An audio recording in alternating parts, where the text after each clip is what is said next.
ഓം ശ്രീ ഗണേശ ശരദാ ഗുരുഭ്യോ നമഃ. ഹരി ഓം. ഓം നമോ ഭഗവതേ വാസുദേവായ. ഓം നമോ നാരായണായ. ഓം ശ്രീകൃഷ്ണ പരമാത്മനേ നമഃ. ഓം നമോ ഭഗവതേ സായി ദേവായ. നമ്മുടെ ഇത് ഭഗവത് ഗീതാ വിചാരത്തിന്റെ 87-ാമത്തെ പാർട്ടാണ് നമ്മൾ ഇന്ന് എടുക്കുന്നത്. വിശ്വരൂപ ദർശന യോഗം, അതിലെ 17-ാമത്തെ ശ്ലോകം തൊട്ട് നമ്മൾ ഇന്ന് തുടങ്ങും. സർവത്ര ഗോവിന്ദ നാമ സങ്കീർത്തനം, ഗോവിന്ദ ഗോവിന്ദ. മുഖം കരോതി വാചാലം, പങ്കും ലംഘയതേ ഗിരിം. യത്കൃപാതമഹം വന്ദേ പരമാനന്ദമാധവം. കൃഷ്ണായ വാസുദേവായ ദേവകീ നന്ദനായ ച നന്ദഗോപകുമാരായ ഗോവിന്ദായ നമോ നമഃ. ഹരി ഓം. അതായത് ഭഗവാന്റെ കാണുന്ന വിശ്വരൂപ ദർശനത്തിൽ ഭഗവാന്റെ കാണുന്നത് ഏത് രൂപത്തിലാണ് കാണുന്നത്? അത്ഭുതസ്തബ്ധനായിട്ട് അർജുനൻ എടുത്തെടുത്ത് പറയുകയാണ് ഭഗവാനെ ഞാൻ അത് കാണുന്നു, ഇത് കാണുന്നു, ഇങ്ങനെ നമ്മൾ തന്നെ പറയാറില്ലേ അത്ഭുതം വരുമ്പോ? അങ്ങനെ ഓരോ കാര്യങ്ങളായിട്ട് അത്ഭുതസ്തബ്ധനായിട്ട് പറയുകയാണ്. അപ്പൊ 17-ാമത്തെ ശ്ലോകം. കിരീടിനം ഗദിനം ചക്രിണം ച തേജോരാശിം സർവദോ ദീപ്തിമന്ദം പശ്യാമി ത്വാം ദുർനിരീക്ഷം സമന്താദീപ്താന അർക്കദ്യുതിം അപ്രമേയം. കിരീടിനം ഗദിനം ചക്രിണം ച തേജോരാശിം സർവദോ ദീപ്തിമന്ദം പശ്യാമി ത്വാം ദുർനിരീക്ഷം സമന്താ ദീപ്ത അനല അർക്ക അദ്യുതി പ്രമേയം. കിരീടിനം കിരീടം ധരിച്ചവനായും, ഗദിനം ഗദ ധരിച്ചവനായും, ചക്രിണം ചക്രായുധം ധരിച്ചവനായും, സർവതോ ദീപ്തിമന്ദം സർവത്ര എങ്ങും പ്രകാശം പരത്തുന്നവനായിട്ടും, തേജോരാശി എല്ലാ തേജസ്സിന്റെയും എല്ലാ തീക്ഷ്ണമായ തേജസ്സിന്റെയും ഇരിപ്പിടമായും, ദീപ്ത അനലാർക്ക ദ്യുതിയും അതായത് ദീപ്തമായ അഗ്നി, അനലൻ എന്ന് വെച്ചാൽ അഗ്നി, ദീപ്തമായ അഗ്നിയുടെയും ജ്വലിച്ചുകൊണ്ടിരിക്കുന്ന സൂര്യന്റെയും കാന്തികൾ ഒരുമിച്ച് ചേർന്നാൽ എങ്ങനെയാണോ പ്രകാശം ഉണ്ടാവുക, അപ്രകാരം പ്രകാശവത്തായിരിക്കുന്നതും ദുർനിരീക്ഷം. അതുകൊണ്ട് തന്നെ എനിക്ക് നേരെ നോക്കാൻ വയ്യ, അശക്യമാണ് എനിക്ക് നോക്കാൻ. നേരെ അത്ര പ്രകാശം ഉണ്ടെങ്കിൽ നമുക്ക് നേരെ കണ്ണഞ്ചി പോകുമെന്ന് പറയില്ലേ, കണ്ണഞ്ചി പോവും, നമുക്ക് നോക്കാൻ പറ്റില്ല. അപ്രമേയം, ഇത് അളക്കാനും പറ്റില്ല. എങ്ങനെയാണ് ഇന്ന വിധമാണെന്നൊന്നും എനിക്ക് തീരുമാനിക്കാനോ വർണ്ണിക്കാനോ ഒന്നും കഴിയുന്നില്ല.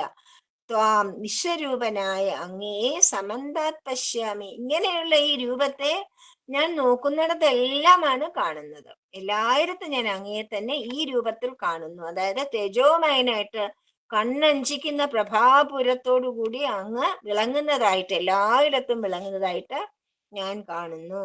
കിരീടം ധരിച്ചവനായും ഗദ ധരിച്ചവനായും ചക്രായുധം ധരിച്ചവനായും എങ്ങും പ്രകാശം പരത്തുന്ന ജ്യോതിസിന്റെ ഇരിപ്പിടമായും, ജ്വലിക്കുന്ന അഗ്നിയുടെയും സൂര്യന്റെയും കാന്തികൾ ഒരുമിച്ച് ചേർന്നവനായും, അതുകൊണ്ട് നേരെ നോക്കുവാൻ അശക്യനായും, ഒരു തരത്തിലും ഇന്ന വിധത്തിലാണെന്ന് തീരുമാനിക്കാൻ വയ്യാത്തവനായും ഉള്ള വിശ്വരൂപനായ അങ്ങയെ നോക്കുന്നിടത്തെല്ലാം ഞാൻ കാണുന്നു. ഒരു ഭാഗത്ത് മാത്രമല്ല, എവിടെ നോക്കിയാലും ഈ ഭഗവാനെ തന്നെയാണ് അർജുനന് കാണാൻ സാധിക്കുന്നത്. മനസ്സിലായില്ലേ? ഇതൊരു ഭാഗ്യമല്ലേ? അപ്രമേയം, സർവത്ര നിറഞ്ഞു നിൽക്കുന്ന തേജോരാശി, അഗ്നിയുടെയും സൂര്യന്റെയും കാന്തികൾ ഇടകലർന്ന പോലെ അർജുന മനസ്സ് പൂർണ്ണമായും പാകപ്പെട്ടിട്ടില്ല. അതായത് അർജുനന്റെ മനസ്സ് പൂർണ്ണമായും സാത്വികത്തിലോട്ട് എത്തിയിട്ടില്ല. അതുകൊണ്ടാണ് ഈ ഒരു ഭ്രമം അർജുനന് തോന്നുന്നത്. ഈ പ്രാണസാക്ഷാത്കാരത്തിൽ എത്തിച്ചേർന്നത് രജോ ഗുണാംശം ഇനിയും ഒട്ടേറെ ബാക്കി നിൽക്കുന്നുണ്ട്. അതിൽ സത്വഗുണ പ്രകാശവും അതുകൊണ്ട് അഗ്നിസൂര്യന്മാരുടെ തേജസ്സുകൾ ഒരുമിച്ച പോലെ കാണപ്പെടുന്നത്. അതുപോലെ അർജുന മനസ്സിൽ ഉറഞ്ഞു കിടക്കുന്ന പല നമുക്ക് എല്ലാവർക്കും ഒന്നിനെ പറ്റി വിചാരിക്കുമ്പോൾ സങ്കല്പങ്ങൾ ഉണ്ടാവും എല്ലാവരുടെ മനസ്സിലും. ഇന്ന പോലെ ആയിരിക്കും, നമ്മൾ ഒരാളുടെ പേര് കേൾക്കുമ്പോൾ നമ്മൾ അവരെ കണ്ടിട്ടില്ലെങ്കിൽ അവർ ഈ വിധത്തിലായിരിക്കും എന്ന് നമ്മൾ രൂപകൽപ്പന ചെയ്യും അല്ലേ, സങ്കല്പം കൊണ്ട് ഒരു സൃഷ്ടി ഉണ്ടാക്കും. അതുപോലെ അർജുനന്റെ മനസ്സിൽ ഒരുപാട് രൂപസങ്കല്പങ്ങളുണ്ട്. അപ്പൊ അതെല്ലാം മൂർത്തിഭാവം കൈക്കൊണ്ട് വെളിപ്പെട്ടതുപോലെ വിഷ്ണു രൂപവും പ്രത്യക്ഷത്തിൽ അർജുനൻ വിഭാവന ചെയ്തിട്ടുണ്ട്, സങ്കല്പിച്ചിട്ടുണ്ട്. ഗദാചക്ര ശംഖചക്ര ഗദാധാര്യ വിഷ്ണുവിനെ തേജോമയനായിട്ടൊക്കെ എപ്പോഴൊക്കെയോ അർജുനൻ സങ്കല്പിച്ചിട്ടുണ്ട്. ആ സങ്കല്പമെല്ലാം സത്യമാക്കുന്ന രീതിയിലാണ് ഇപ്പൊ ഭഗവാൻ പ്രത്യക്ഷപ്പെട്ടിരിക്കുന്നത്. അത് കാണുവാനുള്ള ഭാഗ്യമാണ് ഭഗവാൻ അർജുനന് നൽകിയത്. പ്രാണസാക്ഷാത്കാരത്തിൽ യോഗിയുടെ സങ്കല്പത്തിന് അനുഗുണമായി പ്രാണനിൽ ഒളിഞ്ഞിരിക്കുന്ന ഏത് രൂപവും മൂർത്തരൂപം കൊണ്ട് അനുഭവിക്കാനാകും. അതായത് യോഗികൾ അങ്ങനെയാണ് ഭഗവാനെ പ്രത്യക്ഷപ്പെടുത്തി കാണുന്നത്. അവരുടെ സങ്കല്പം കൊണ്ട് അവരെന്താണോ ഭഗവാനെ സങ്കല്പിച്ചിരിക്കുന്നത് ആ സങ്കല്പത്തിൽ ഭഗവാൻ പ്രത്യക്ഷപ്പെടുന്നു. ഏത് രൂപം വേണമെങ്കിലും സ്വീകരിക്കാൻ പറ്റും. ഭഗവാൻ നമ്മൾ ഏത് രൂപത്തിലാണോ യോഗി ഭഗവാനെ കാണുവാൻ സങ്കല്പിക്കുന്നത് ആ രൂപത്തിൽ ഭഗവാൻ മുമ്പിൽ പ്രത്യക്ഷപ്പെടും. അതുകൊണ്ടാണ് ഭഗവാൻ പറയുന്നത് പ്രാണനിൽ ഒളിഞ്ഞിരിക്കുന്ന ഏത് രൂപവും മൂർത്തരൂപം കൊള്ളും. അതുകൊണ്ടാണ് നീ കാണാൻ ആഗ്രഹിക്കുന്നതൊക്കെ കാണാനാകും എന്ന് നേരത്തെ തന്നെ ഭഗവാൻ മുൻകൂട്ടി പറയുന്നത്. എൻ്റെ വിശ്വരൂപ ദർശനം കൊണ്ട് നിനക്ക് ഇനി എന്തൊക്കെയോ കാണാനായിട്ട് സങ്കല്പിച്ചു വെച്ചിട്ടുണ്ട്, ആഗ്രഹിച്ചിട്ടുണ്ട്. അതെല്ലാം നിനക്ക് എൻ്റെ ആ വിശ്വരൂപത്തിൽ നിനക്ക് കാണുവാനായിട്ട് സാധിക്കും. അനന്തരൂപമായ തേജോരാശിയായി കാണപ്പെടുന്ന വിശ്വരൂപൻ തന്നെയാണ് അങ്ങ്. അതുകൊണ്ട് തന്നെ അങ്ങയെ അളക്കുവാൻ പറ്റില്ല. അളക്കുവാനാകാത്ത മാതിരി വിസ്താരപൂർണമായിട്ട് കിടക്കുന്ന ഭഗവാനെ സർവവ്യാപിയായിട്ട് നിൽക്കുന്ന എല്ലായിടത്തും അങ്ങയെ തന്നെ ഞാൻ കാണുന്നു എന്ന് പറയാണ്. അപ്പം ഒരു കാര്യം അതിന് ഇപ്പൊ ക്ലിയർ ആയിട്ട് മനസ്സിലായെന്തെന്ന് വെച്ചാല് ഈ കൃഷ്ണൻ എന്ന് പറഞ്ഞ എന്റെ മുമ്പിൽ നിന്ന് ഈ ഭഗവാൻ തന്നെയാണ് വിശ്വത്തെ മുഴുവനും നിയന്താവായിട്ട് വിശ്വരൂപനായിട്ട് നിൽക്കുന്നതെന്ന് അതിനൊരു സംശയമേ ഇല്ലാതെയായി. കൃഷ്ണനെ യാദവ മാധവ എന്നൊക്കെ വിളിച്ചിട്ടുണ്ടെങ്കിലും ഇപ്പോ ഈ ഭഗവാൻ ഈ കൃഷ്ണൻ തന്നെയാണ് വിശ്വനിയന്തവായ ഭഗവാൻ എന്ന് അർജുനന് സംശയമില്ലാതെ മനസ്സിലാവുകയാണ് ചെയ്യുന്നത്. ത്വമക്ഷരം പരമം വേദിതവ്യം ത്വമസ്യ വിശ്വസ്യ പരമം നിധാനം ത്വമവ്യയ ശാശ്വത ധർമ്മഗോപ്ത സനാതനസ്ത്വം പുരുഷോ മദോ മേ. ത്വമക്ഷരം പരമം വേദിതവ്യം ത്വമസ്യ വിശ്വസ്യ പരം നിധാനം ത്വമവ്യയ ശാശ്വത ധർമ്മഗോപ്ത സനാതനസ്ത്വം പുരുഷോ മദോ മേ. ത്വം വിശ്വരൂപനായ അങ്ങ് വേദിതവ്യം സത്വാന്വേഷികൾക്ക് അന്വേഷിച്ച് അറിയപ്പെടേണ്ട ആളാണ്. പരമം അക്ഷരം, അതുകൊണ്ട് തന്നെ അക്ഷരം എന്ന് വെച്ചാൽ ക്ഷയിക്കാത്തത്, ഒരിക്കലും ക്ഷയിക്കാത്തത്. അതുകൊണ്ട് ജഗത്തിന്റെ പരമ കാരണമായ ക്ഷരം ഒരിക്കലും ഉണ്ടാവാത്ത നിത്യവസ്തുവാണ് അങ്ങ്. അസ്യ വിശ്വസ്യ ഈ പ്രപഞ്ചത്തിന് ത്വം പരം നിധാനം, അങ്ങ് തന്നെയാണ് നിധാനം, ആശ്രയസ്ഥാനം അങ്ങ് തന്നെയാണ്. അവ്യയത്വം ഒരിക്കലും വ്യയമുണ്ടാവില്ല, ഒരിക്കലും ഒരു അഴിവും സംഭവിക്കില്ല, ഒരു കുറവും സംഭവിക്കാത്ത ആളും ഭഗവാൻ തന്നെയാണ്. ശാശ്വത ധർമ്മഗോപ്ത, ശാശ്വതമായ ധർമ്മത്തിന്റെ ശാശ്വതനായ രക്ഷിതാവും അങ്ങ് തന്നെയാണ്. ത്വം സനാതന പുരുഷ, സദാ ഉണർന്ന് പ്രവർത്തിച്ചുകൊണ്ടിരിക്കുന്ന പ്രകൃതിയെ നിയന്ത്രിക്കുന്ന സനാതനം എന്ന് വെച്ചാൽ ഒരിക്കലും നാശമില്ലാത്ത എന്നും നിലനിൽക്കുന്ന നിത്യനായ മഹാപുരുഷൻ, പരമപുരുഷനും അങ്ങ് തന്നെയാണ്. അപ്പം മത ഈ കാര്യത്തിൽ എനിക്കിനി യാതൊരു സംശയമില്ല, എനിക്കത് വ്യക്തമായിട്ട് തെളിഞ്ഞിരിക്കുന്നു എന്ന് അർജുനൻ ഭഗവാനോട് പറയുകയാണ്.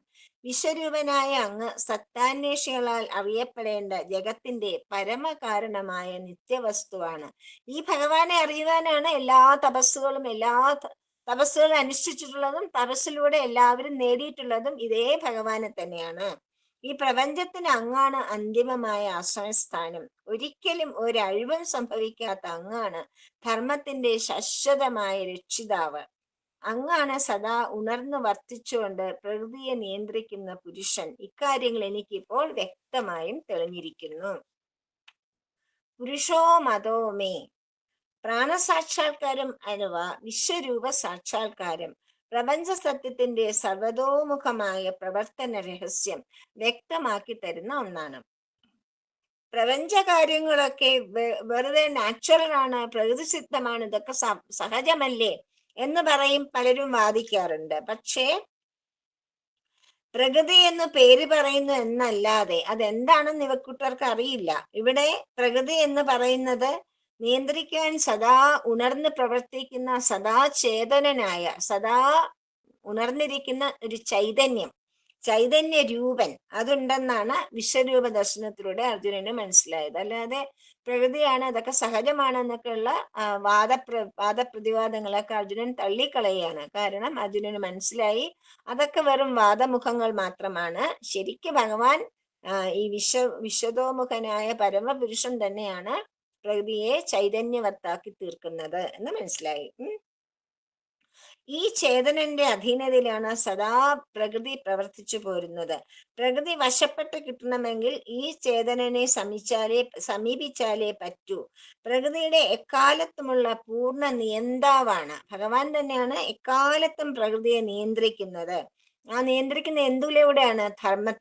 ധർമ്മത്തിലൂടെ ശാശ്വതനായ രക്ഷിതാവായിട്ടാണ് ഭഗവാൻ വിരാജിക്കുന്നത്. പ്രകൃതിയുടെ അടിമകളായ മറ്റു വ്യക്തികൾക്ക് ശാശ്വതമായ ധർമ്മരക്ഷണം എങ്ങനെ സാധ്യമാകും? പ്രകൃതിക്ക് അടിമപ്പെട്ട് ജനിച്ചും മരിച്ചും വികാര സങ്കല്പങ്ങളിൽപ്പെട്ട് ഉരുളുന്നവർക്ക് ധർമ്മത്തെ എങ്ങനെ രക്ഷിക്കാൻ സാധിക്കും? താൻ ധർമ്മരക്ഷിതാവാണെന്ന് അർജുനൻ ഭാവിച്ചു. ഇപ്പം അർജുനൻ അങ്ങനെ ഭാവിച്ചിട്ടാണ് ധർമ്മരക്ഷണാർത്ഥം യുദ്ധം ചെയ്യാനൊക്കെ തയ്യാറായിരിക്കുന്നത് അല്ലേ? പക്ഷെ അർജുനൻ ഇപ്പൊ മനസ്സിലായി ധർമ്മരക്ഷണം ഭഗവാന് മാത്രമേ സാധിക്കൂ. ഭഗവാൻ എന്ന മഹാപുരുഷൻ, പരമപുരുഷന് മാത്രമേ ഈ ധർമ്മരക്ഷണം സാധിക്കൂ. അതൊക്കെ എന്റെ വെറും വ്യാമോഹം മാത്രമായിരുന്നു. ഞാനാണ് ധർമ്മത്തെ രക്ഷിക്കുന്നത് എന്നുള്ള എന്റെ ഭാവം വെറും വ്യാമോഹം മാത്രമായിരുന്നു എന്ന് ഇപ്പൊ അർജുനന് കൃത്യമായിട്ട് മനസ്സിലായി. ധർമ്മരക്ഷിതാവായ ഭഗവാന്റെ കയ്യിലെ ഒരു ഉപകരണം മാത്രമാണ് താനെന്ന് ബോധ്യപ്പെട്ടു അർജുനന്. ഇത്രയുമായതോടെ ജഗത്തിന്റെ പരമകാരണനും ജഗത്തിന്റെ ഏക ആശ്രയവും ഈ സനാതന പുരുഷൻ തന്നെ ആണെന്ന് അർജുനന് മനസ്സിലായി. ഭഗവാൻ അത് നേരത്തെ മുൻകൂട്ടി പറഞ്ഞില്ല. പക്ഷെ അത് അർജുനൻ തനിയെ മനസ്സിലാക്കി എടുക്കണം എന്ന് വെച്ചിട്ട് അർജുനൻ ഓരോ ഉപദേശങ്ങൾ കൊടുത്തു ഭഗവാൻ ഇവിടെ എത്തിക്കുകയാണ് ചെയ്യുന്നത്. ഈ സനാതന പുരുഷനിൽ ശക്തിസ്പന്ദമുണ്ടായാലാണ് പ്രാണന്റെ പ്രകടഭാവം. സനാതന പുരുഷനിൽ ഉണ്ടാകുന്ന സ്പന്ദനം, ചലനങ്ങളാണ് ഈ പ്രാണന്റെ പ്രകടഭാവം. പ്രാണസ്പന്ദനത്തിൽ ഈ പ്രാണൻ ഉള്ളത് കൊണ്ടാണ് എന്തുണ്ടാവുന്നത്? പ്രപഞ്ചം ഉണ്ടാവുന്നത്. പ്രപഞ്ച ഘടകങ്ങൾ എല്ലാം നിലനിൽക്കുന്നത് പ്രാണനിലൂടെയാണ്. പ്രാണൻ പോയാൽ പ്രപഞ്ചമില്ല, ജഡമായി പോകും അല്ലേ? അതാണ് പ്രാണന്റെ പ്രകടഭാവം ഈ ഭഗവാൻ തന്നെയാണ്. പ്രാണസ്പന്ദനത്തിലൂടെ വിവിധ പ്രപഞ്ച ഘടകങ്ങളുടെ ആവിർഭാവ തിരോഭാവങ്ങൾ. പ്രാണം സ്പന്ദിക്കുമ്പം ആവിർഭവിക്കുന്നു, പ്രാണം ഇല്ലാതെയാവുമ്പം തിരോഭവിക്കുന്നു, ജഡമായി ഇല്ലാതെയാവുന്നു. ഇത്രയും രഹസ്യങ്ങളാണ് വിശ്വരൂപ ദർശനം കൊണ്ട് അർജുനന് മനസ്സിലായത്. ഈ പ്രപഞ്ച രഹസ്യങ്ങൾ ഒരുമിച്ച് അനുഭവപ്പെടുന്ന വിശ്വരൂപ ദർശനം സ്വരൂപമാണ് അടുത്ത പദ്യത്തിൽ അർജുനൻ വെളിപ്പെടുത്തുന്നത്. അപ്പം ഇങ്ങനെയുള്ള പ്രപഞ്ച രഹസ്യങ്ങളൊക്കെ ഒരുമിച്ചിരിക്കുന്ന ഈ വിശ്വരൂപന്റെ ദർശനം, സ്വരൂപം, അതെന്താണെന്ന് അർജുനൻ തന്നെ വർണ്ണിക്കുകയാണ്. അനാദിമധ്യാന്തമനന്ത വീര്യം അനന്തബാഹും ശശിസൂര്യനേത്രം പശ്യാമി ത്വാം ദീപ്തഹുദാശവക്രം സ്വതേജസാ വിശ്വമിദം തബന്ധം. അനാദിമധ്യാന്തം, തുടക്കമോ ഒടുക്കമോ ഞാൻ കാണുന്നില്ല. എവിടെ തുടങ്ങുന്നു? തുടക്കവുമില്ല, നടുവുമില്ല. ആദിമധ്യാന്തരേത്, ആദിയുമില്ല, അന്ത്യവുമില്ല, മധ്യവുമില്ല, ഒന്നും ഞാൻ കാണുന്നില്ല ഭഗവാനെ. അതുപോലെ അനന്തവീര്യം, അതിരറ്റ പ്രഭാവത്തോടുകൂടി, എത്ര വീര്യമാണെന്ന് പറയാൻ പറ്റാത്ത മാത്രി പ്രഭാവത്തോടു കൂടിയ ഭഗവാൻ. അനന്തബാഹും, ഭഗവാൻ എത്ര കൈകളുണ്ടെന്ന് എനിക്ക് എണ്ണാൻ പറ്റുന്നില്ല. അനന്തബാഹുക്കളാണ്, അനേകം ബാഹുക്കളാണ് അങ്ങേക്ക് ഉള്ളത്. അങ്ങയുടെ കണ്ണുകൾ എന്താണ്? ചന്ദ്രനും സൂര്യന്മാരും. ചന്ദ്രസൂര്യന്മാരാണ് അങ്ങയുടെ കണ്ണുകളായിട്ട് ഞാൻ കാണുന്നത്. ദീപ്തഹുഷാസവക്രം, അതായത് അങ്ങയുടെ മുഖത്തിന്റെ വായിൽ നിന്ന് വരുന്നത് അഗ്നിയാണ്. അഗ്നി ഇങ്ങനെ ജ്വലിക്കുന്ന അഗ്നിയാകുന്ന മുഖമാണ് അങ്ങേക്കുള്ളത്. ഇതം വിശ്വം സ്വതേജസാ തപന്തം. ഈ ജഗത്തിന്, ഇതം വിശ്വം, ഈ ജഗത്തിനെ സ്വതേജസ, തന്റെ തേജസ് കൊണ്ട് തപന്തം, തപിപ്പിക്കുന്നവനായി, ത്വാം വിശ്വരൂപനായ അങ്ങയെ ഞാൻ പശ്യാമി, കാണുന്നു. തുടക്കമോ നടുവോ ഒടുക്കമോ ഇല്ലാതെ, കാണാനില്ലാത്തവനും അതിരറ്റ പ്രഭാവത്തോടു കൂടിയവനും എണ്ണമറ്റ കൈകളോടു കൂടിയവനും ചന്ദ്രസൂര്യന്മാരാകുന്ന കണ്ണുകളോടു കൂടിയവനും ജ്വലിക്കുന്ന അഗ്നിയാകുന്ന മുഖത്തോടു കൂടിയവനും ഈ ജഗത്തിനെ തന്റെ തേജസ്സുകൊണ്ട് തപിപ്പിക്കുന്നവനുമായ വിശ്വരൂപനായ അങ്ങയെ ഞാൻ കാണുന്നു. സ്വതേജസാ വിശ്വമിതം തപന്തം. സത്വഗുണത്തിന്റെ പ്രകാശത്തിലും ദിവ്യത്വത്തിലും രജോ ഗുണത്തിന്റെ കാഠിന്യവും തപിപ്പിക്കലും വിശ്വരൂപനിൽ ഇടകലർന്ന അർജുനന് കാണാറാകുന്നു. സത്വഗുണത്തിന്റെ പ്രകാശം എപ്പോഴും സൗമ്യമായിരിക്കും, പക്ഷെ രജോ ഗുണത്തിന്റെ പ്രകാശം തീക്ഷ്ണമായിരിക്കും. ഇവിടെ ഭഗവാനിൽ അർജുനൻ രണ്ടും ഇടകലർന്നാണ് കാണുന്നത്. ആദിമധ്യാന്തരഹിതമായ ഒരേ ഒരു രൂപം പ്രാണശരീരമായ ദേവൻ അങ്ങനെയല്ലാതെ വരിക സാധ്യമല്ലല്ലോ. ആ ദേവന്റെ അവയവങ്ങൾ, എണ്ണമറ്റ കൈകൾ, ലോകത്തുള്ള എല്ലാ കൈകളും ആ ദേവന്റെ കൈകളായി കാണപ്പെട്ടു എന്ന് താല്പര്യം. ഞാൻ പറഞ്ഞില്ലേ, നമ്മൾ പുരുഷ സൂക്തത്തിൽ സഹസ്രശീർഷ പുരുഷ സഹസ്രപാദം എന്ന് പറയുമ്പം സഹസ്രാക്ഷങ്ങളും, അതായത് സർവ്വ ജീവജാലങ്ങളുടെ, മനുഷ്യരുടെ മാത്രമല്ല, കോടാനുകോടി മനുഷ്യരാണ് ഭൂമിയിലുള്ളത്. ആ കോടാനുകോടി മനുഷ്യരുടെ മാത്രമല്ല, 84 ലക്ഷം സ്പീഷീസ് ഉണ്ട്, മൃഗങ്ങൾ, ജീവജാലങ്ങള് 84,000 ലക്ഷം സ്പീഷീസ് ആണ്.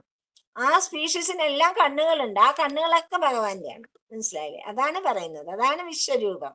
എല്ലാ കണ്ണുകളും അങ്ങയുടേതാണ്. എല്ലാ എണ്ണമറ്റ കൈകളും, എല്ലാവരുടെയും അഷ്ടബാഹുക്കളും എല്ലാം.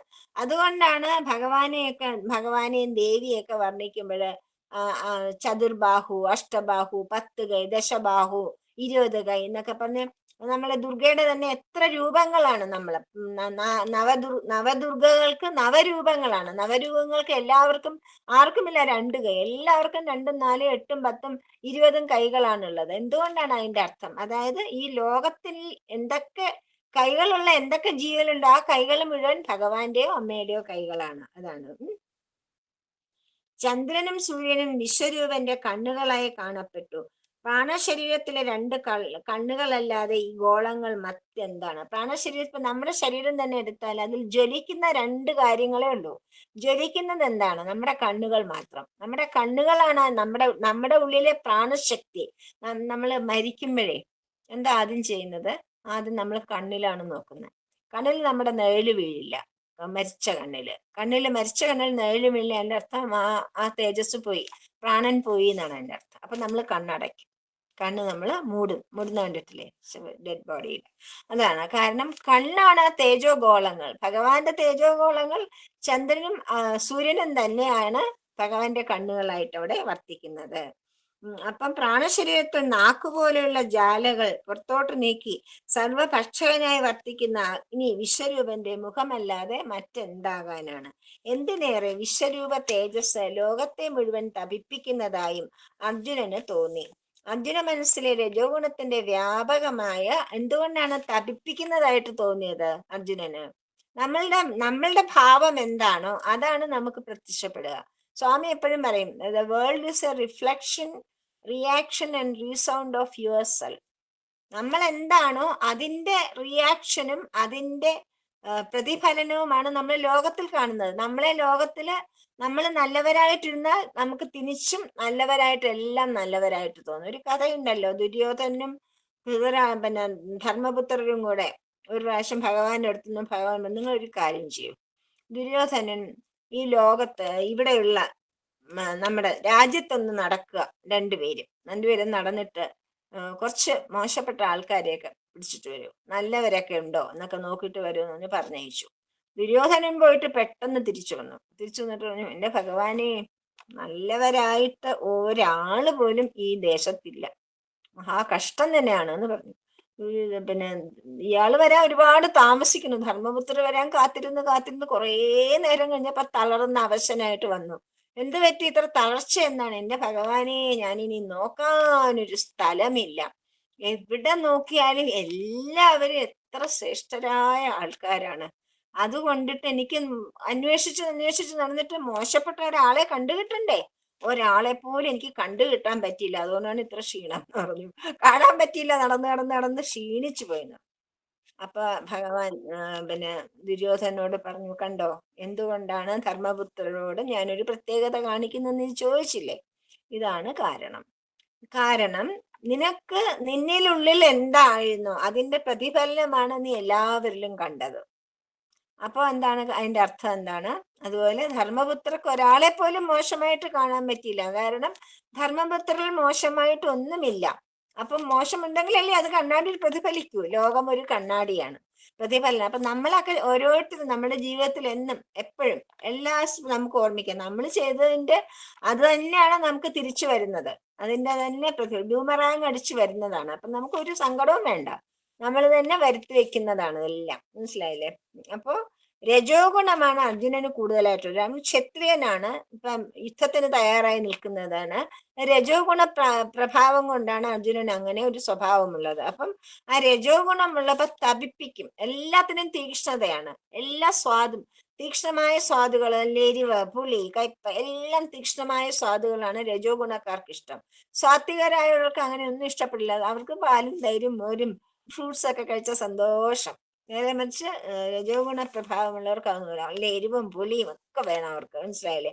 ആ എരിവും പുളിയും എന്താണ്? തപിപ്പിക്കും നമുക്ക്, അല്ലേ? നമ്മൾ നല്ല എരിവുള്ള ഒരു കൂട്ടാൻ കൂടി ഇങ്ങനെ ആക്കില്ലേ? എന്താണ് ഇങ്ങനെ നമ്മളിങ്ങനെ ആക്കുന്നത്? നമ്മൾ ചൂടാറ്റാനായിട്ടാണ്. അപ്പൊ അതാണ് തപനം എന്ന് പറയണം.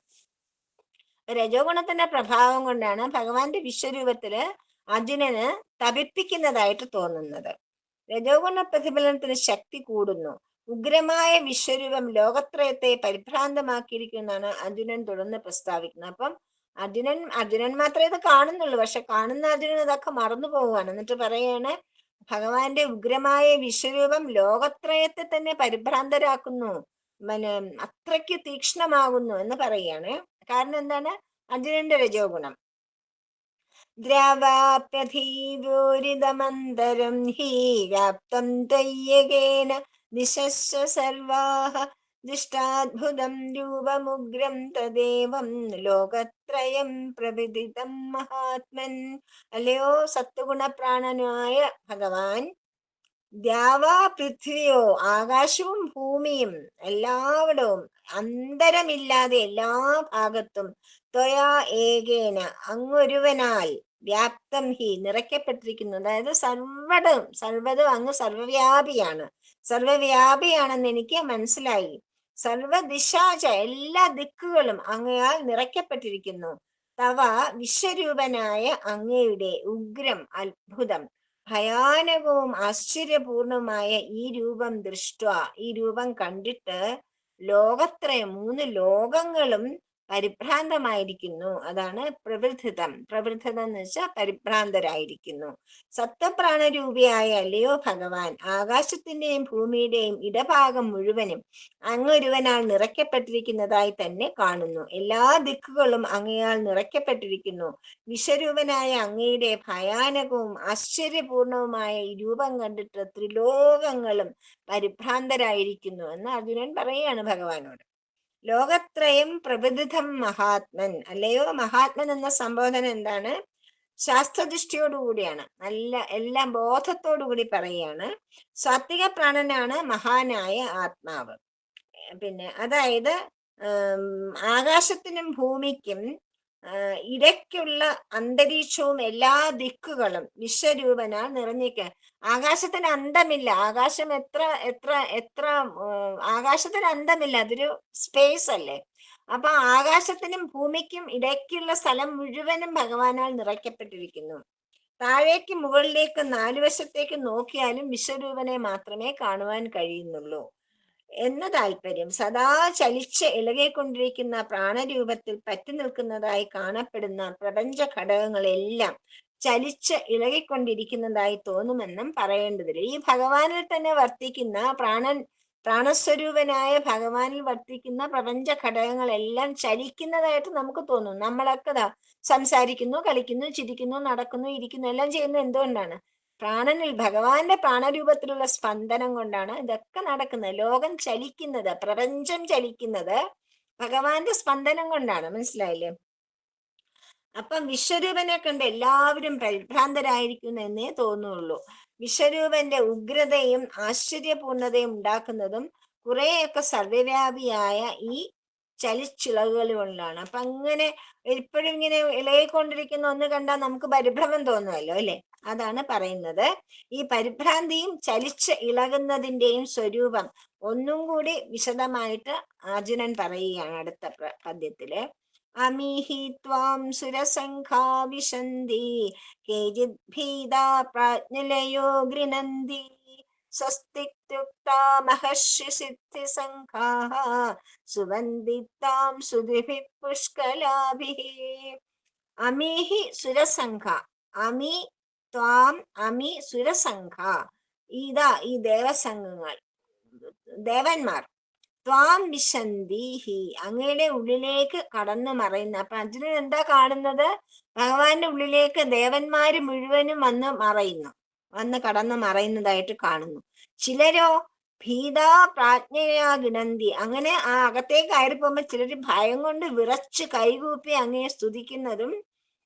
മഹർഷി സിദ്ധ സംഘ, മഹർഷിമാരുടെ സിദ്ധന്മാരുടെ സംഘങ്ങൾ, ത്വാം വിശ്വരൂപനെ അങ്ങയെ സ്വസ്തി ഇത് ഉക്ത, സ്വസ്തി ചൊല്ലി പുഷ്കലാഭി സ്തുതി, അർത്ഥപൂർണങ്ങളും ഭക്തി ചൊല്ലി നിർഭരങ്ങൾ, നല്ല അർത്ഥനിർഭരങ്ങളായ സ്തുതികൾ കൊണ്ട് അങ്ങയെ വാഴ്ത്തുന്നു. അപ്പൊ അർജുനൻ എന്താണ് കാണുന്നത്?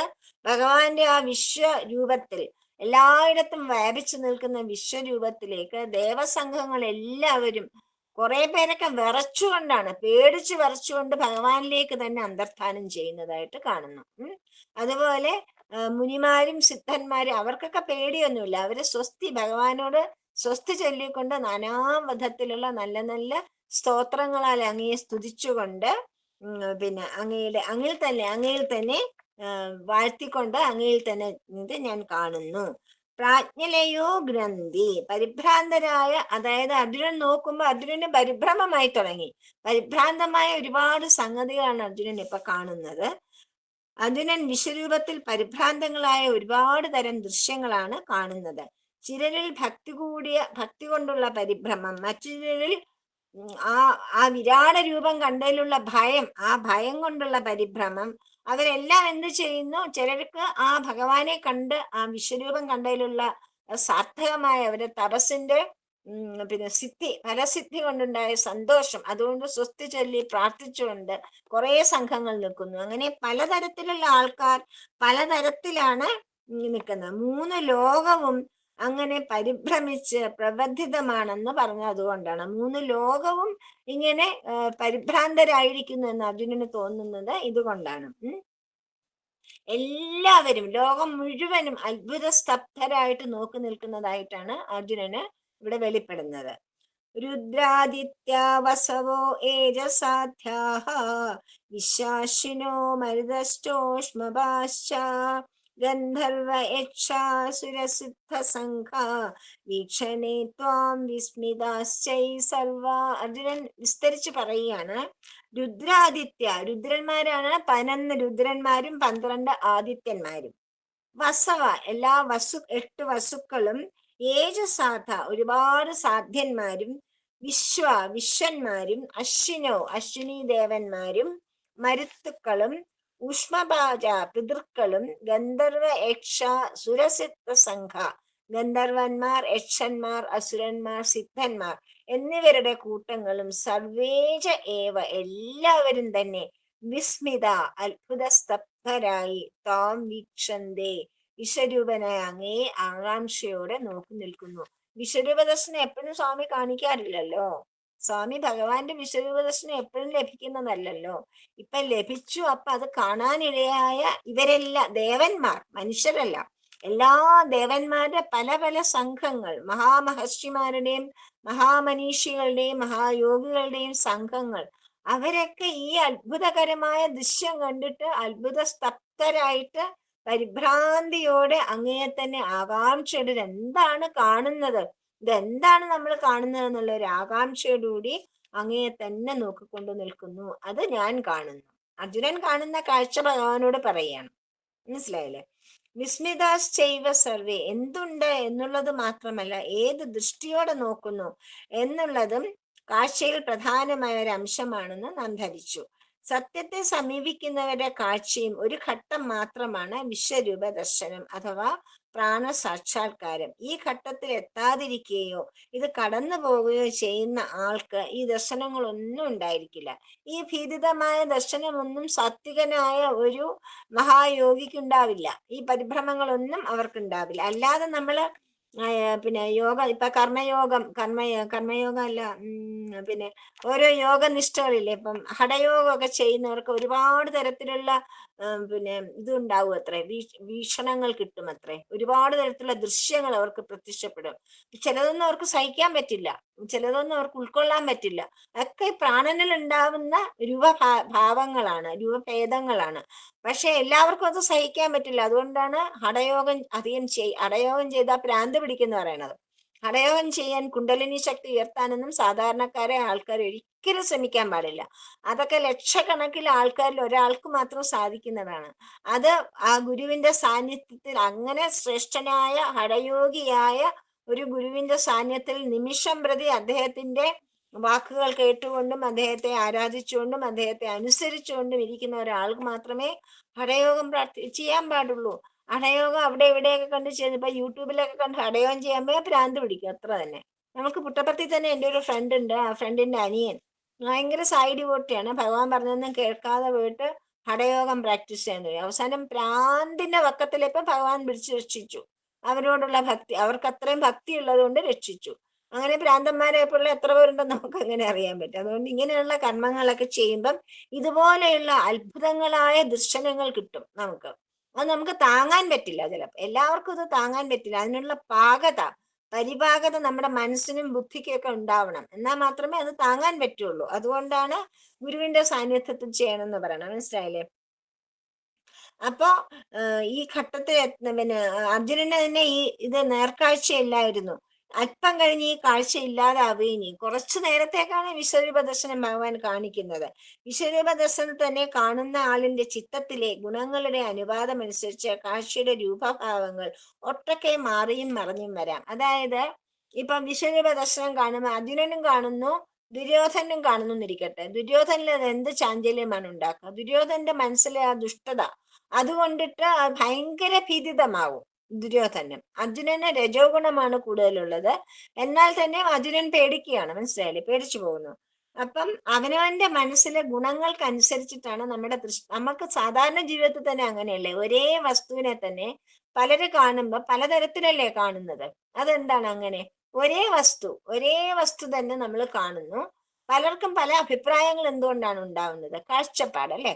ഇങ്ങനെയാണ് ആ കാഴ്ചപ്പാട്. അവനവന്റെ ഗുണങ്ങൾക്ക്, നമ്മുടെ ഓരോരുത്തരുടെ ഉള്ളിൽ ഒരു ഗുണമുണ്ട്, ഒരു വാസനയുണ്ട്, ഒരു സ്വഭാവമുണ്ട്. അതിനനുസരിച്ചാണ് നമ്മൾ ഓരോന്നും കാണുന്നത്. സത്വഗുണപ്രധാനിയായ ഒരാൾക്ക് എല്ലാം നന്നായിട്ടും ശാന്തമായിട്ടും വളരെ മനോഹരമായിട്ടും തോന്നും. രജോ ഗുണപ്രഭാവിയായ ഒരാൾക്കോ തമോ ഗുണപ്രധാനിയായ ഒരാൾക്കോ അങ്ങനെയല്ല തോന്നുക. അവർക്ക് അവരുടെ സ്വഭാവത്തിനനുസരിച്ച് കാഴ്ചയിൽ മാറ്റങ്ങൾ ഉണ്ടാവും. ഏത് കാര്യത്തിലും, ഏത് ചെറിയ കാര്യത്തിൽ പോലും രണ്ടു പേർക്ക് രണ്ടഭിപ്രായം ഉണ്ടാവുന്നത് അതുകൊണ്ടാണ്, രണ്ട് കാഴ്ചപ്പാടുള്ളത് കൊണ്ട്. അതുകൊണ്ട് ഋഷിമാർ കണ്ടെത്തിയുള്ള നിലനിൽപ്പിന്റെ രഹസ്യങ്ങളെ അവിശ്വസിക്കേണ്ട ആവശ്യമില്ല. ഋഷിമാർ ഇതൊക്കെ നല്ലപോലെ തപസ്സുകൊണ്ട് വളരെ പക്വത നേടിയ ശേഷമാണ് അവരെ ചിത്തഗുണങ്ങളെയൊക്കെ നിയന്ത്രിച്ച് സത്വഗുണത്തിൽ പ്രധാനമാക്കിയ ശേഷമാണ് ഈ ദർശനങ്ങളൊക്കെ അവർക്ക് ലഭിക്കുന്നത്. അപ്പൊ അവർക്ക് യാതൊരു പരിഭ്രാന്തിയും ഉണ്ടാവുന്നില്ല. അവരെ എല്ലാവരും ഒരുപോലെ വിസ്മയാവിഷ്ടരായ വിശ്വരൂപനെ നോക്കി നിൽക്കുന്നതായിട്ടാണ് അർജുനൻ തോന്നുന്നത്. ദേവവിഭാഗങ്ങളെ, ഈ പദ്യത്തിലെ പേരുകളെല്ലാം ദേവന്മാരുടെയാണ്. അതായത് പിന്നെ നാം പറഞ്ഞല്ലോ, രുദ്രന്മാര്, ആദിത്യ, വസുക്കൾ, സാധ്യന്മാർ, വിശ്വന്മാർ, അശ്വിനി ദേവന്മാർ, ഇവരെല്ലാവരും ദേവഗണങ്ങളാണ്. ദേവഗണങ്ങളെ പറ്റിയാണ് പറഞ്ഞത്. അപ്പൊ ഇനി അർജുനന് ഭഗവാൻ ഇങ്ങനെ നിന്നിട്ട് കാണിച്ചോണ്ടേ ഇരിക്കുകയാണ്. അപ്പൊ കാണിച്ചുകൊണ്ടിരിക്കുമ്പോഴത്തേക്ക് കാഴ്ച വർദ്ധിക്കുന്തോറും അർജുനന്റെ ഭീതി വർദ്ധിച്ചു വരികയാണ്. രൂപം മഹത്തേ ബഹുവക്രനേത്രം മഹാബാഹോ ബഹോ ബാഹുരൂപദം ബഹുദൂരം ബഹുദംഷ്ടകരാളം ദൃഷ്ട്വാ ലോകാ പ്രവിദാസ്തദാഹം മഹാബാഹോ, അല്ലയോ ഭഗവാൻ. ബഹുവക്ത്ര നേത്രം, അസംഖ്യം മുഖങ്ങളും കണ്ണുകളും, ബഹുബാഹുരൂപാദം, ഒരുപാട് അസംഖ്യം കൈകളും ഊരുക്കളും പാദങ്ങളും ഉള്ളതും, ബഹുദൂരം ഉദരം, ബഹൂദരം, അനേകം വയറുകൾ ഉദരങ്ങളുള്ളതും, ബഹുദ്രംഷ്ടകരാൾ, അസംഖ്യം ദ്രംഷ്ടങ്ങളുള്ള കരാളമായ വീരപ്പല്ലുകളുണ്ട് ഭയാനകമായിട്ട് തോന്നിക്കുന്നതായ തോമത് രൂപം, അങ്ങയുടെ മഹത്തായ വിശ്വരൂപം ദൃഷ്ട, കണ്ടിട്ട് എല്ലാ ലോകരും തഥാ അഹം, അതുപോലെ ഞാനും, പ്രകൃതിത അഹം, അത്യന്തം പരിഭ്രാന്തരായിരിക്കുന്നു. അങ്ങയുടെ ഈ രൂപം ഞങ്ങൾക്ക് ചിന്തിക്കാൻ പോലും കണ്ടു നിൽക്കാൻ കഴിയുന്നില്ല ഭഗവാനെ. അങ്ങയുടെ ഈ മഹാരൂപം കണ്ടിട്ട് ലോകത്തിലുള്ള എല്ലാവരെയും എന്ന പോലെ ദേവന്മാരടക്കം ഞാനും പരിഭ്രാന്തനായിരിക്കുന്നു. അല്ലയോ ഭഗവൻ, അസംഖ്യം മുഖങ്ങളും കണ്ണുകളുമുള്ളതും, അസംഖ്യം കൈകളും ഊരുക്കളും പാദങ്ങളുമുള്ളതും, അസംഖ്യം ഉദരങ്ങളുള്ളതും, അസംഖ്യം വീരപ്പല് ദംഷ്ടങ്ങളുള്ളതും, അതുകൊണ്ട് തന്നെ ഭയാനകമായി തോന്നുന്ന മുഖത്തോടു കൂടിയ അങ്ങയുടെ വിശ്വരൂപം കണ്ടിട്ട് എല്ലാ ലോകരും, അതായത് മൂന്ന് ലോകത്തിലാകുമ്പോൾ ആരാണ്? ദേവന്മാരും അസുരന്മാരും മനുഷ്യരും എല്ലാവരും, എല്ലാ ജീവജാലങ്ങളും ഞാനും അത്യന്തം പരിഭ്രാന്തരായിരിക്കുന്നു. ലോകാ പ്രബുദ്ധാസ്താഹം, ഒട്ടൊക്ക വിസ്മയവും ദിവ്യതയും പകർന്നുകൊണ്ട് ആരംഭിച്ച വിശ്വരൂപം ക്രമേണ അർജുനന് അത്യന്തം ഭയാനകമായി മാറി. ആദ്യം കാണാൻ നല്ല രസമായിരുന്നു, അർജുനന് ഭയങ്കര ഇഷ്ടപ്പെട്ടു ഭഗവാന്റെ ദിവ്യരൂപം. ദിവ്യരൂപത്തിലെ മനോഹരമായ രൂപമൊക്കെ കണ്ട് അർജുനൻ അങ്ങനെ സന്തോഷിച്ചിരിക്കുമ്പോഴാണ് മാറ്റങ്ങൾ അതിന്റെ അർജുനൻ ഭഗവാന്റെ രൂപം മാറി മാറി മാറി മാറി മാറി വരുന്തോറും അർജുനന്റെ അതൊക്കെ മാറിയിട്ട് ഭയം വരാൻ തുടങ്ങുകയാണ്. ഭയാനകമാണ് ഭഗവാന്റെ രൂപം, അർജുനന് ഭയാനകമായി തോന്നി തുടങ്ങി. സൃഷ്ടിസ്ഥിതികളെ പോലെ തന്നെ സംഹാരവും വിശ്വരൂപന്റെ സ്വഭാവമാണല്ലോ. വീരപ്പല്ലുകൾ കാട്ടി കരാളമൂർത്തിയായി സകല ലോകത്തെയും സംഹരിക്കാൻ ഒടുമ്പുന്ന മട്ടാണ് അർജുനനെ ക്രമേണ കാണാൻ. സൃഷ്ടിയിലയൊക്കെ നന്നായിരുന്നു, സൃഷ്ടിയിലയൊക്കെ കണ്ടപ്പോ നല്ല സന്തോഷമായിരുന്നു അർജുനന്.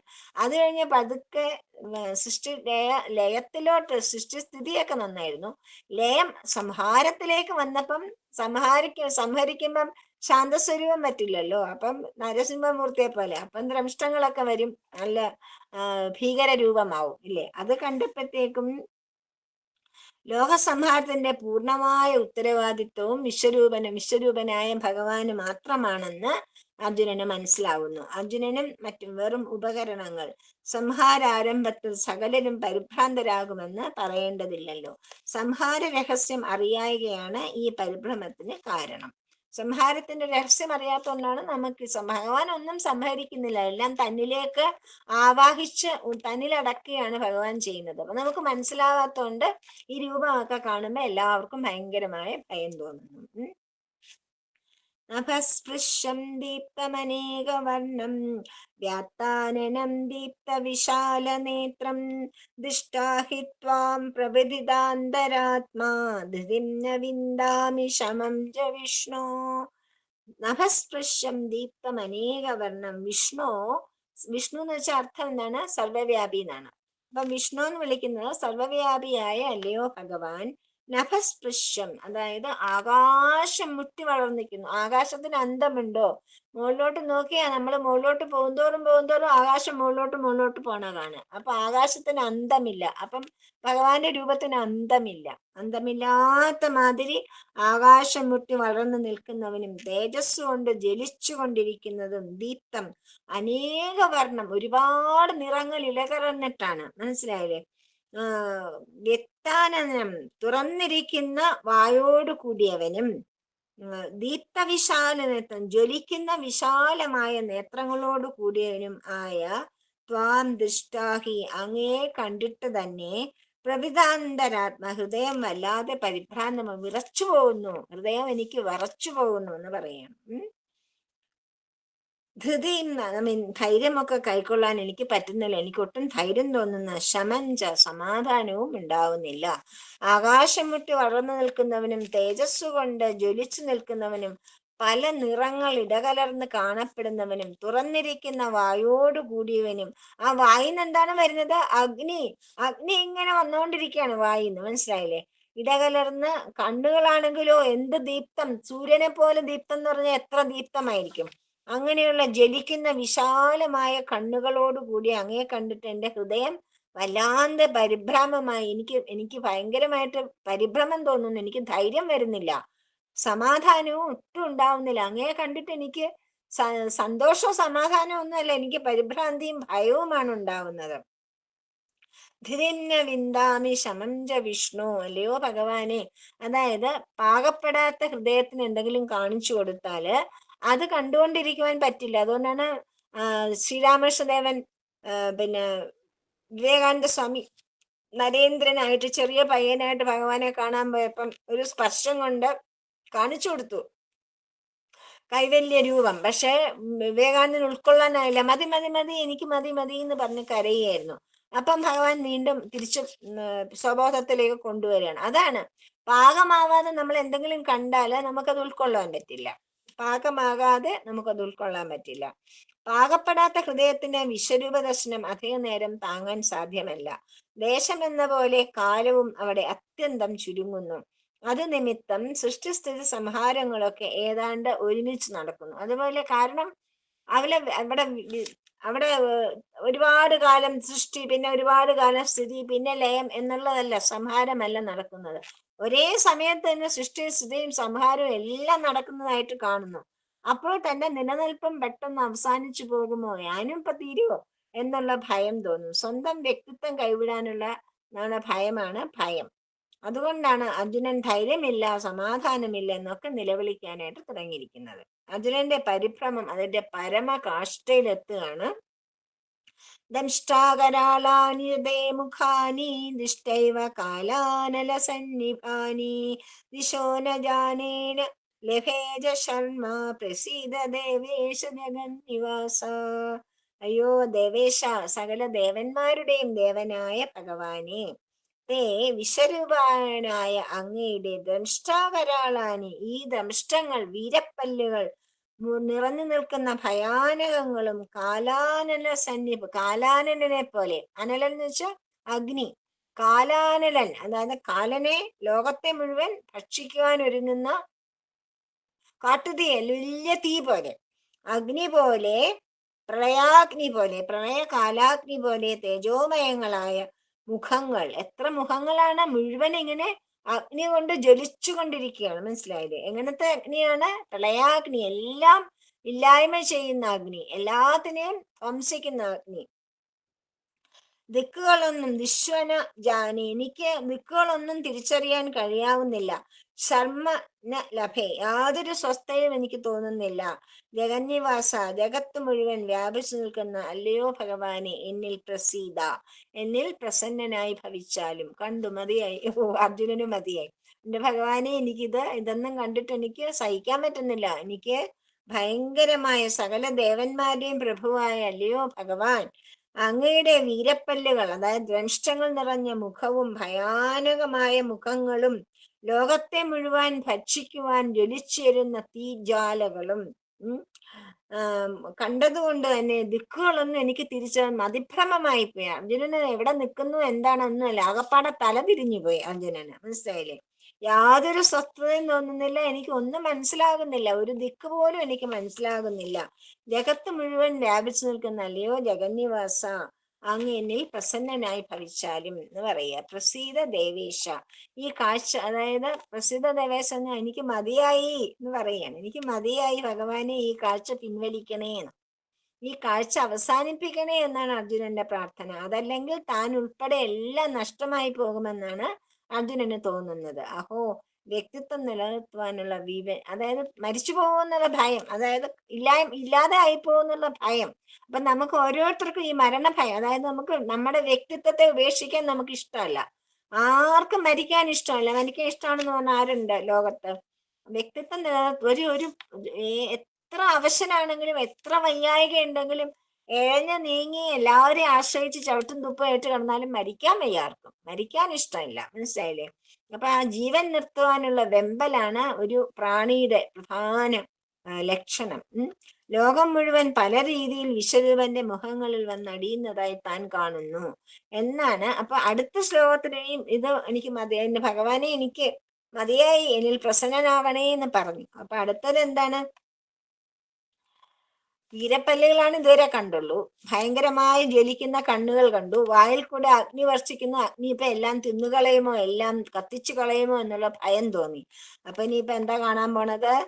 അമീചത്വാം ധൃതരാഷ്ട്രസ്യ പുത്രാഃ സർവേ സഹൈവാവനിപാലസംഘൈഃ ഭീഷ്മോ ദ്രോണസുതപുത്രസ്തഥാസൗ സഹാസ്മദീയൈരഭിയോധമുഖ്യൈ വക്ത്രാണി ദേതുരമാന വിശന്തി ദംഷ്ട്രാകരാളാനി ഭയാനകാനി കേചിദ്വിലഗ്നാദശനാന്തരേഷു സന്ദിശ്യന്തേ ചൂർണിതൈരുത്തമാംഗേ അമീ സർവേ. ഇപ്പൊ എന്താണ്? ഭഗവാനെ തന്നെ അവസാനം വായിൽ കണ്ടില്ലേ യശോദ? ഭഗവാനെ അടിക്കാനായിട്ട് കയ്യോങ്ങി നിൽക്കുന്ന വടിയോങ്ങി നിൽക്കുന്ന യശോദയെ തന്നെയാണ് ഭഗവാൻ വിശ്വരൂപ ദർശനത്തിലൂടെ യശോദാമ്മയ്ക്ക് കാണിച്ചു കൊടുത്തത്, വായ്ക്കുള്ളില്, കുഞ്ഞു വായ്ക്കുള്ളില്. ഇവിടെ പറയാണ് എല്ലാ ഈ ധൃതരാഷ്ട്രപുത്രന്മാരും ഭീഷ്മദ്രോണന്മാരും അതുപോലെ കർണനും അവന് ഈ രാജാക്കന്മാർ, ഒരുപാട് രാജാക്കന്മാരൊക്കെ അവിടെ ഉണ്ടല്ലോ, എല്ലാവരുടെ സംഘങ്ങളും അസ്മദീയെ യോധമുഖി അഭിസഹ ഞങ്ങളുടെ ഭാഗത്തുള്ള എല്ലാ പടയാളികളുടെ ഒപ്പം ത്വരമാന ശീഘ്രഗതി ദംഷ്ടാകരാളാനി വിരപ്പല്ലുകൾ കൊണ്ട് കാട്ടി ഘോരരൂപത്തോടെ ഭയാനകാനി ഭയം ജനിപ്പിക്കുന്ന ആ വക്രം, ആ വായിലുള്ൾക്ക് എല്ലാവരും കടന്ന് പ്രവേശിക്കുന്നതായിട്ട് ഞാൻ കാണുന്നു. എന്നിട്ടോ അങ്ങയുടെ പല്ലുകൾ ദംഷ്ടങ്ങളുടെ ഇടയിൽ കിടന്ന് അകപ്പെട്ട് പോയിട്ട് ഞെരുങ്ങി പിരിയുന്നത് ഞാൻ കാണുന്നു. ചൂർണിതൈ ഉത്തമാങ്കി അവരുടെയൊക്കെ അകത്ത് പ്രവേശിച്ച് അവരുടെയൊക്കെ ശിരസ്സുകള് അങ്ങയുടെ വായ്ക്കുള്ളിലെ ദ്രംഷ്ടങ്ങളിൽപ്പെട്ട് പൊടിഞ്ഞു പോകുന്നതായിട്ട് ഞാൻ കാണുന്നു. ഭഗവാൻ, എന്തൊരു ഭീകരമായ ദൃശ്യമാണ് അല്ലെ! ഒന്നും രണ്ടും പേരല്ല, എല്ലാവരും, ഭീഷ്മദ്രോണരും കർണനും ഇവരുടെ പടയാളികളും സർവമാന പേരും ഭഗവാന്റെ വായ്ക്കകത്തുള്ള അകത്തേക്ക് പ്രവേശിച്ചിട്ട് ഭഗവാന്റെ ദംശങ്ങളിൽപ്പെട്ട് പൊടിഞ്ഞു പോകുന്നതായിട്ട് അർജുനൻ കാണുന്നു. ഈ എല്ലാ ധൃതരാഷ്ട്രപുത്രന്മാരും ഭീഷ്മരും ദ്രോണരും അതുപോലെ കർണനും രാജാക്കന്മാരുടെ സംഘങ്ങളൊപ്പം ഞങ്ങളുടെ ഭാഗത്തുള്ള പടയാളികളും എല്ലാവരും ശീഘ്രഗതിയിൽ വീരപ്പല്ലുകൾ കാട്ടി ഘോരരൂപത്തോടെ നിൽക്കുന്ന അങ്ങയുടെ ഭയം ജനിപ്പിക്കുന്ന വദനങ്ങളിലേക്ക് പ്രവേശിക്കുന്നതായി ഞാൻ കാണുന്നു. അവരെല്ലാവരും പല്ലുകളുടെ ഇടയിൽ കിടന്ന് ഞെരിഞ്ഞ് അവരുടെ ശിരസ്സുകളൊക്കെ പൊടിഞ്ഞു പൊടിഞ്ഞു പോകുന്നതായി ഞാൻ കാണുന്നു. സന്ദിശ്യന്തേ ചൂർണത ഉത്തമാങ്കെ, ഉത്തമാങ്കം എന്ന് പറഞ്ഞാൽ ശിരസ്, ചൂർണിത എന്ന് വെച്ചാൽ ചൂർണം എന്ന് വെച്ചാൽ പൊടി. അപ്പൊ ഞാൻ എന്താണ് കാണുന്നത്? വിശ്വരൂപന്റെ സംഹാരക്രിയ തന്നെ പല രൂപത്തിലാണ്. വീരപ്പല്ലുകൾ നിറഞ്ഞ ആ വായ്ക്കകത്ത് എല്ലാവരും ഒരുപോലെയല്ല കടന്നു ചെല്ലുന്നത്. ചിലർ വലിയ ബുദ്ധിമുട്ട് കൂടാതെ അകത്ത് കടന്ന് മറയുന്നു. വേറെ ചിലർ പല്ലുകളുടെ ഇടയിൽ ഞെരുങ്ങിപ്പോകുന്നു. അവിടെ തന്നെ ദന്തകട്ടണത്തിൽപ്പെട്ട് അവരുടെ തല പൊടിഞ്ഞ് തകരുകയും ചെയ്യുന്നു. മരണത്തിന്റെ സമ്പ്രദായം പോലും അവരവരുടെ കർമ്മഗതിയെ ആശ്രയിച്ചിരിക്കുന്നു എന്ന് താല്പര്യം. അതായത് ഭഗവാൻ നേരത്തെ പറഞ്ഞു, അർജുന നീ എൻ്റെ ഒരു ഉപകരണം, നീ അവിടെ വെറുതെ നിന്നാ മതി. അവിടെ എല്ലാവരെയും കൊന്നു കഴിഞ്ഞു. എല്ലാവരും മരിച്ചവരാണ്. നിന്റെ മുമ്പിൽ നിൽക്കുന്ന നേരത്തെ ഭഗവാൻ പറഞ്ഞതാണ് അർജുനനോട്, അല്ലെ? അപ്പൊ ഇപ്പൊ അതിനത് മനസ്സിലാവുകയാണ്. അതായത് ഓരോരുത്തരും ഏത് രൂപത്തിലാണ് മരിക്കുന്നതായിട്ട്, അത് വളരെ ഭീതിതമായ മരണം, വളരെ ഭീതിതമായിട്ട് ഇല്ലാതെയാവുന്നു, ശിരസൊക്കെ പൊടിഞ്ഞു പൊടിഞ്ഞില്ലാതെയാവുന്നു. അർജുനൻ കാണുന്നതിന്റെ അർത്ഥം അവരവരുടെ കർമ്മങ്ങൾക്കനുസരിച്ച്, കർമ്മത്തിനും കർമ്മദോഷങ്ങൾക്കും അനുസരിച്ചാണ് ഓരോരുത്തരുടെയും അന്ത്യം ഉണ്ടാകുന്നത്. അപ്പം അവരവരുടെ കർമ്മത്തെ ആശ്രയിച്ചാണ് അവരവരുടെ അന്ത്യം ഉണ്ടാകുന്നത് എന്ന് താല്പര്യം. സത്യമറിയാതെ ഈശ്വരനെ മറന്ന് തന്നെ കഴിഞ്ഞ് ആരുമില്ലെന്ന് അഹങ്കരിക്കുന്നവർ കാലരൂപിയായ വിശ്വരൂപന്റെ വീരപ്പല്ലുകൾക്കിടയിൽപ്പെട്ട് തല നെരിന്ന് തകരുന്ന ദയനീയമായ കാഴ്ചയാണ് ഈ ലോകത്ത് കണ്ണുള്ളവർക്ക് കാണാവുന്നതേ ഉള്ളൂ. നമുക്ക് നമ്മുടെ ലോകത്ത് നമ്മുടെ വെറും 2 കണ്ണുകൾ കൊണ്ട് നോക്കിയാൽ തന്നെ അറിയാം. അത്ര അഹങ്കാരത്തോടുകൂടി ജീവിച്ച് ആരും മര്യാദയ്ക്ക് മരിച്ചിട്ടില്ല. ആരെങ്കിലും ആരോടെങ്കിലും ഒക്കെ ദ്രോഹം ചെയ്തിട്ടുണ്ടല്ലോ, ആരും തന്നെ മര്യാദയ്ക്ക് കൊന്നിട്ടുള്ളവർ, കൊലപാതകം ചെയ്തിട്ടുള്ളവരൊക്കെ അങ്ങനെ തന്നെ കഷ്ടപ്പെട്ട് തന്നെയാണ് മരിച്ചിരിക്കുന്നത്. മനസ്സിലായില്ലേ? അതുകൊണ്ട് ഭഗവാൻ പറയാണ്, ഭഗവാന്റെ വീരപ്പല്ലുകൾക്കിടയിൽ കിടന്ന് എരിഞ്ഞു തന്നെ മരിക്കും, അങ്ങനെ തന്നെ പോകും എന്ന് പറയാണ്. നദികൾ സമുദ്രത്തിൽ കടന്ന് മയറുന്ന പോലെയാണ്. അപ്പം വിശ്വരൂപത്തിന്റെ വിശ്വരൂപന്റെ വായ്ക്കകത്ത് എല്ലാവരും കയറി മറയുന്നതാണ് അർജുനൻ കാണുന്നത്. എങ്ങനെയാണ്? നദി ഇങ്ങനെ ഒഴുകി വന്ന് സമുദ്രത്തിൽ ചേർന്നാൽ പിന്നെ നദിയെ കാണാനില്ല അല്ലെ, നദിയെ പിന്നെ കാണില്ല. അതുപോലെ നദി മറഞ്ഞു. യഥാ നദീനാം ബഹവോംബുവേഗാ സമുദ്രമേവാഭിമുഖാ ദ്രവന്തി തഥാ തവാമി നരലോകവീരാഃ വിശന്തി വക്ത്രാനഭി വിലജ്വലന്തി. ബഹവനദീനാം, ബഹവനദീന്ന് വെച്ചാൽ പല ഭാഗത്തുനിന്നും ഒഴുകി വരുന്ന അനേകം നദികൾ. അമ്പുവേഗ ജലപ്രവാഹങ്ങളെല്ലാം സമുദ്രം ഏവ, സമുദ്രത്തെ തന്നെയാണ്. എല്ലാ ലോകത്തുള്ള സർവ്വ നദികളും സമുദ്രത്തിൽ തന്നെയാണ് യോജിക്കുക. ഒരു നദിയും വേറെ ഒരിടത്തും പോയി യോജിക്കില്ല. എല്ലാ നദികളും സമുദ്രത്തിൽ വന്നു ചേരും. എപ്രകാരമാണോ അഭിമുഖാ ദ്രവന്തി, നേരിട്ട് തന്നെയാണ് എല്ലാ നദികളും ഈ സമുദ്രത്തിലേക്ക് പ്രവേശിക്കുന്നത്. അതുപോലെ അമീ നരലോക വീര, ഈ ക്ഷത്രിയ വീരന്മാരെല്ലാം വിശ്വരൂപനായ അങ്ങയുടെ അഭിവിജലന്തി വക്ത്രാണി, അഭിമുഖമായി കത്തിക്കാളിക്കൊണ്ടിരിക്കുന്ന വദനങ്ങളിൽ കടന്നു മറയുന്നതാണ് ഞാൻ കാണുന്നത്. പല ഭാഗത്തു നിന്നും ഒഴുകി വരുന്ന നദികളുടെ ജലപ്രവാഹങ്ങൾ സമുദ്രത്തെ തന്നെ എപ്രകാരമാണോ നേരിട്ട് പ്രവേശിക്കുന്നത്, അതുപോലെ ഈ ക്ഷത്രിയ വീരന്മാരെല്ലാവരും വിശ്വരൂപനായ അങ്ങയുടെ വക്രത്തിലേക്ക് പ്രവേശിച്ചു മറയുന്നതായിട്ട് ഞാൻ കാണുന്നു. യഥാ നദീനാം അമ്പുവേഗ, അമ്പു എന്ന് വെച്ചാൽ വെള്ളം, വെള്ളത്തിന്റെ പ്രവാഹം. വെള്ളത്തിന്റെ പ്രവാഹമാണ് നദി എന്ന് പറയുന്നത് അല്ലെ. അത്യന്തം അനായാസമായ രീതിയിലാണ് നരലോക വീരന്മാർ വിശ്വമുഖത്തിൽ പ്രവേശിച്ച് മറഞ്ഞത്. നദീപ്രവാഹം സമുദ്രത്തിൽ പ്രവേശിച്ച് മറയുന്നത് പോലെ. അതായത് കുറെ പേര് മറഞ്ഞത് അർജുനൻ അറിഞ്ഞത് തന്നെയില്ല, കണ്ടപ്പോ ഒന്നും തോന്നിയില്ല. കാരണം നദി എങ്ങനെയാണോ സാവകാശം വളരെ വേഗത്തിൽ ഒഴുകി വന്ന് നാച്ചുറലായിട്ട് സഹജമായിട്ട് പിന്നെ ഈ സമുദ്രത്തിൽ അലിഞ്ഞു ചേരുന്നത് പോലെ വളരെയധികം ആളുകൾ ഭഗവാന്റെ വായ്ക്കുള്ളിൽ പ്രവേശിച്ച് അങ്ങനെ മറഞ്ഞുപോയി. അവര് ധീരരായും നിർഭയമായും സ്വധർമ്മ കർമാനിഷ്ടങ്ങളിൽ മരണത്തെ അശേഷം ഭയപ്പെടാതെ അവര് വിശ്വരൂപ വദനത്തിൽ നിഷ്പ്രയാസം പ്രവേശിച്ചു പോയി.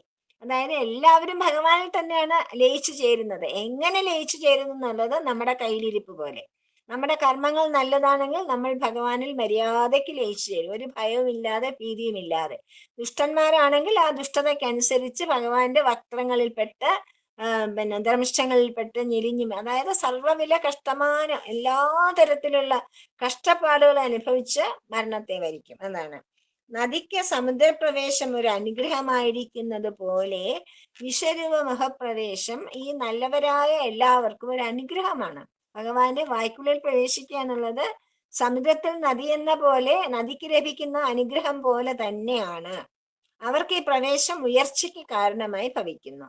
അതേ അവസരത്തിൽ ഈയാമ്പാറ്റകൾ അഗ്നിജാലയിൽ തട്ടി കരിഞ്ഞു വീഴുന്നത് പോലെ വിശ്വരൂപ വദനത്തിന്റെ അഗ്നിയേറ്റ് കുറെ അധികം പേർ കരിഞ്ഞ് ചാമ്പലാവുന്നതും ഞാൻ കാണുന്നു എന്നാണ് പറയുന്നത്. സർവത്ര ഗോവിന്ദ നാമ സങ്കീർത്തനം, ഗോവിന്ദ ഗോവിന്ദ. കൃഷ്ണ കൃഷ്ണ മുകുന്ദ ജനാർദ്ദന, കൃഷ്ണ ഗോവിന്ദ നാരായണ ഹരേ. അച്യുതാനന്ദ ഗോവിന്ദ മാധവ, സച്ചിദാനന്ദ നാരായണ ഹരേ. സച്ചിദാനന്ദ നാരായണ ഹരേ. സർവത്ര ഗോവിന്ദ നാമ സങ്കീർത്തനം, ഗോവിന്ദ ഗോവിന്ദ. സമസ്തലോകാ സുഖിനോ ഭവന്തു, സമസ്തലോകാ സുഖിനോ ഭവന്തു, സമസ്തലോകാ സുഖിനോ ഭവന്തു. ഓം ശാന്തി ശാന്തി ശാന്തി.